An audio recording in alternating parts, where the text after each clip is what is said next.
ओम श्री गुरु सत्याय नमः। सभी को प्रणाम। पिछले वीडियो में हमने सुना इंद्रिय शक्ति को बुरी आदतों में बर्बाद न किया जाए और इंद्रियों को उपयोगी श्रम में लगाया जाए। इसी से योग्यता बढ़ेगी, संपन्नता बढ़ेगी। ब्रह्मचर्य मन से होता है, तभी शरीर से भी सत पाता है। मनुष्य का जीवन दीपक जैसा है। मनुष्य जीवन का सार प्रकाश देने में है। समय की महत्ता इसी में है कि उसे एक क्षण भी व्यर्थ न गवाया जाए। हमारे विचार, हमारा चिंतन श्रेष्ठ होगा, तभी हमारी इंद्रिय शक्ति भी श्रेष्ठ लक्ष्य की दिशा में पुरुषार्थ करेगी। मनुष्य जीवन एक यात्रा है। यदि हम भगवान को अपना साथी बना लें, अपना मार्गदर्शक बना लें, तो कोई भी कठिनाई हमें आगे बढ़ने से रोक नहीं सकती। आइए इसी क्रम को आगे बढ़ाते हैं। साधनों की कमी नहीं, वे योग्यता, श्रम और मनोयोग से अभीष्ट मात्रा में उपार्जित किए जा सकते हैं। धन का सार्थक उपयोग ईमानदारी से कमाने में और सत् प्रयोजनों में उपयोग करने पर है। गई गुजरी परिस्थितियों में भी अनेक व्यक्तियों ने पुरुषार्थ के माध्यम से साधन जुटाकर स्वयं को संपन्न बनाया है। योग्यता अकेली पर्याप्त नहीं है। जब तक योग्यता के साथ परिश्रम एवं काम में तन्मयता का संपुट न हो, तो योग्यता निरर्थक चली जाती है।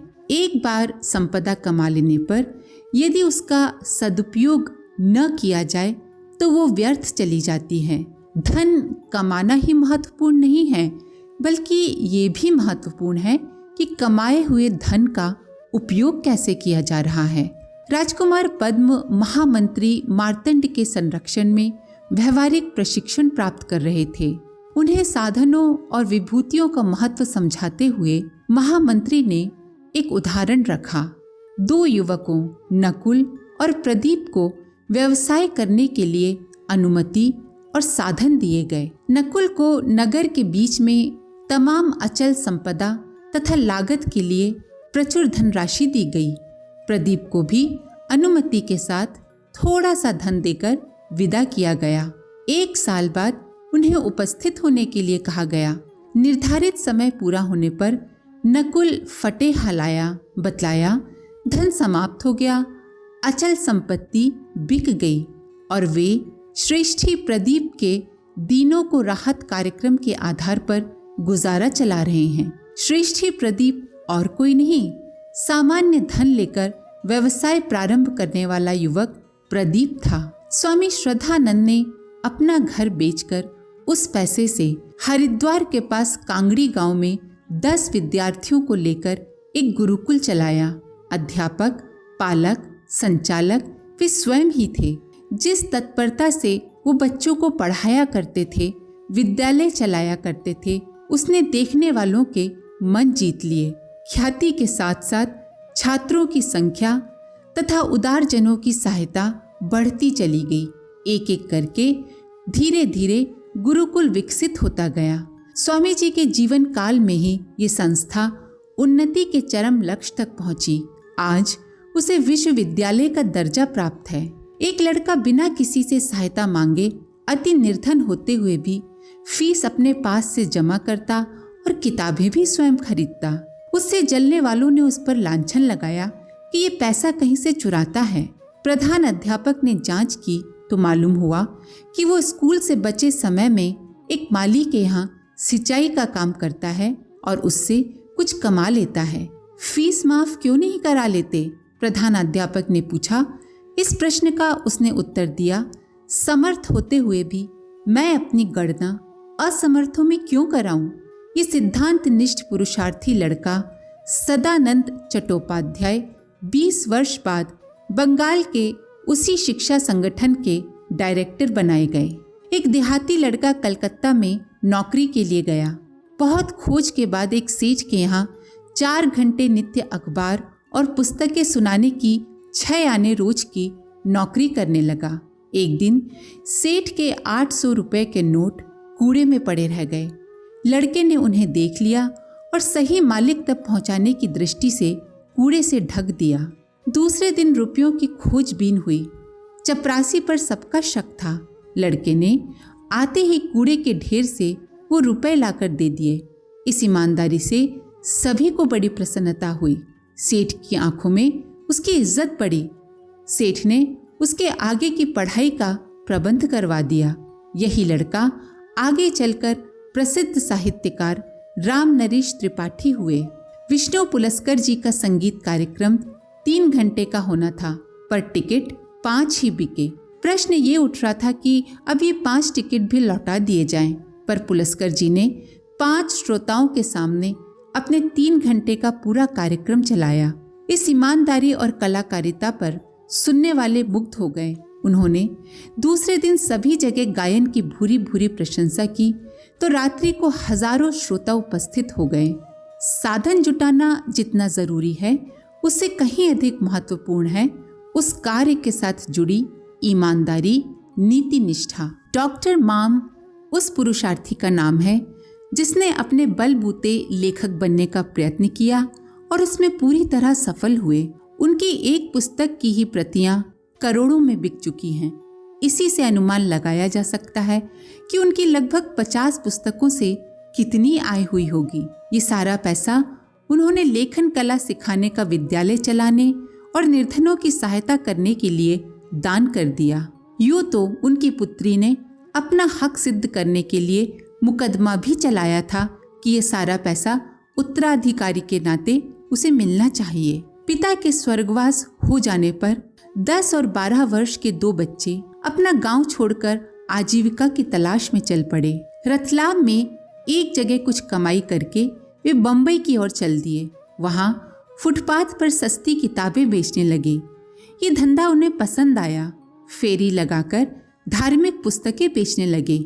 हिम्मत बढ़ी, सफलता मिली तो 2 रुपये मासिक के झोपड़े में ही एक हैंड प्रेस लगा लिया। काम इतना बड़ा कि धार्मिक पुस्तकें प्रकाशित करने का वो भारत का माना हुआ प्रेस बन गया। धार्मिक विचार के होने के कारण धार्मिक कार्यों में सदा मुक्त हस्त से दान दिया करते थे। अंत में प्रेस और प्रकाशन की संपत्ति करोड़ों रुपए की हो गई। इन्हें खेमराज श्री कृष्ण के नाम से जाना जाता है। सेठ जमनालाल बजाज गरीब घर में पैदा हुए और उनको करोड़पति बच्छराज जी ने गोद ले लिया। सेठ जमनालाल जी बजाज को जो धन मिला उसका अधिकांश भाग उन्होंने राष्ट्रीय आवश्यकताओं को पूरा करने के लिए लगा दिया। इसे कहते हैं धन का सदुपयोग। एक पिता के 2 लड़के थे। दोनों की समझ परखने के लिए पिता ने 10-10 रुपए दिए और कहा, इनकी ऐसी वस्तु खरीद लाओ जो फर्श से छत तक जा पहुंचे। एक लड़का सड़ा हुआ भूसा खरीद लाया और दूसरा एक बढ़िया लालटेन। लालटेन की रोशनी फर्श से आसमान तक बनी रही और उस जगह को प्रकाशित करती रही, और सड़े भूसे को बाहर फेंकवाने के लिए उल्टा पैसा खर्च करना पड़ा।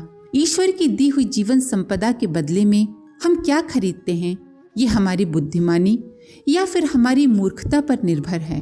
माँ मदालसा ने अपने चौथे पुत्र अलर्क को राजा बनाया। पहले 3 पुत्र ब्रह्म ज्ञानी बन गए थे। अलर्क ने पूछा, बड़े भाइयों को आत्म कल्याण के लिए साधन संपन्न नगरवासी जीवन की अपेक्षा कम साधनों से युक्त वनवासी जीवन क्यों रुचा? माँ बोली, बेटे बताओ, जिसका उद्देश्य नदी पार करना हो वो सुविधा सामग्री से भरी विशाल लेकिन छेदों वाली नौका चुनेगा या सामान्य सी बिना छेद वाली नौका? अलर्क ने कहा, निश्चित रूप से बिना छेद वाली सामान्य सी नौका। माँ ने समझाया, बेटे सांसारिक सुख सुविधाओं से भरे जीवन में मनुष्य के व्यक्तित्व में दोषों के छेद बन जाते हैं। साधना युक्त जीवन से व्यक्तित्व छिद्रहीन बनता है। इसीलिए साधन सुविधाएं छोड़कर छिद्रहीन व्यक्तित्व वाला जीवन चुना जाता है। तुम भी ऐसा ही व्यक्तित्व बनाना। साधनों को जरूरत से ज्यादा महत्व मत देना। संसार में रहकर अपना कर्तव्य करना, पर मन साधन में नहीं साधना में लगाना। चलनी में दूध निकालने पर मात्र चलनी ही रह जाती है। इसी प्रकार असंयम के छिद्रों में होकर जीवन संपदा के महत्वपूर्ण अंश बह जाते हैं और मनुष्य अपने आप को दीन, दरिद्र, असहाय, अभागा अनुभव करता है। बुद्धिमान वे हैं जो समय रहते इस दिशा में सतर्कता बरतते हैं और संयमी रहकर अपने शक्ति भंडारों को नष्ट नहीं होने देते, वरन विवेक पूर्वक उन्हें सत् प्रयोजनों में ही नियोजित किए रहते हैं। अगर जीवन को साथ लिया गया तो मनुष्य से बढ़कर सौभाग्यशाली कोई नहीं। अक्षय जीवन जीते हुए वो स्वयं तो धन्य होता ही है, साथ ही दूसरों को भी लाभ पहुंचाता है। ऋषि यहाँ पर मात्र संयम को ही नहीं, संचित सामर्थ्य के सुनियोजन, परमार्थ हेतु उनके सदुपयोग को एक प्रकार का धर्मानुशासन बताते हुए उसे अमल में लाने के लिए जोर दे रहे हैं। व्यास जी महाभारत के प्रसंग बोलते गए और गणेश जी लिखते गए। बोलने की गति स्वभावतः लिखने की गति से अधिक होती है, पर गणेश जी के लिखने में कहीं कोई रुकावट नहीं आई। कार्य की समाप्ति पर सूत जी ने आश्चर्य व्यक्त करते हुए गणेश जी से पूछा कि आपके ऊपर समझने और हाथ चलाने, कागज उलटने का अतिरिक्त श्रम पड़ा, जबकि व्यास जी सिर्फ बोलते ही रहे। इतना अधिक कार्य अब किस प्रकार कर सके? गणेश जी ने कहा, मैं सर्वथा मौन रहा। मौन से शक्तियों का एकीकरण हुआ, इसीलिए मेरे सामर्थ्य में कमी नहीं आई। युद्ध भूमि में रावण का मृत शरीर पड़ा था। उसमें सहस्रों छिद्र थे और सभी से रक्त बह रहा था। अन्य दल नायकों के साथ राम लक्ष्मण भी उसे देखने पहुंचे। लक्ष्मण ने मृत शरीर में सहस्त्र छिद्र देखे तो चकित रह गए। श्री राम से पूछा, देव, आपने तो एक ही बाण से इसका वध किया था, फिर इतने छेद कैसे? श्री राम ने गंभीरता पूर्वक कहा, मैंने तो एक ही बाण मारा था। ये 1000 छिद्र तो उसके अपने असंयम जन्य पाप कर्म के कारण है, जो स्वयं ही फूट रहे हैं। महापंडित रावण की दुर्गति का कारण समझकर सबने इस मर्म को जाना कि संयम की उपेक्षा से हुए जर्जर जीवन के लिए एक ही प्रहार पर्याप्त है। आज के लिए इतना ही। अपने विचार कमेंट बॉक्स में जरूर लिखें। आप सभी का धन्यवाद। ओम शांति। हमारे YouTube चैनल को सब्सक्राइब करें और बेल आइकन को दबाकर ऑल पर क्लिक करें ताकि आने वाले सभी वीडियोस की नोटिफिकेशन आपको मिलती रहे।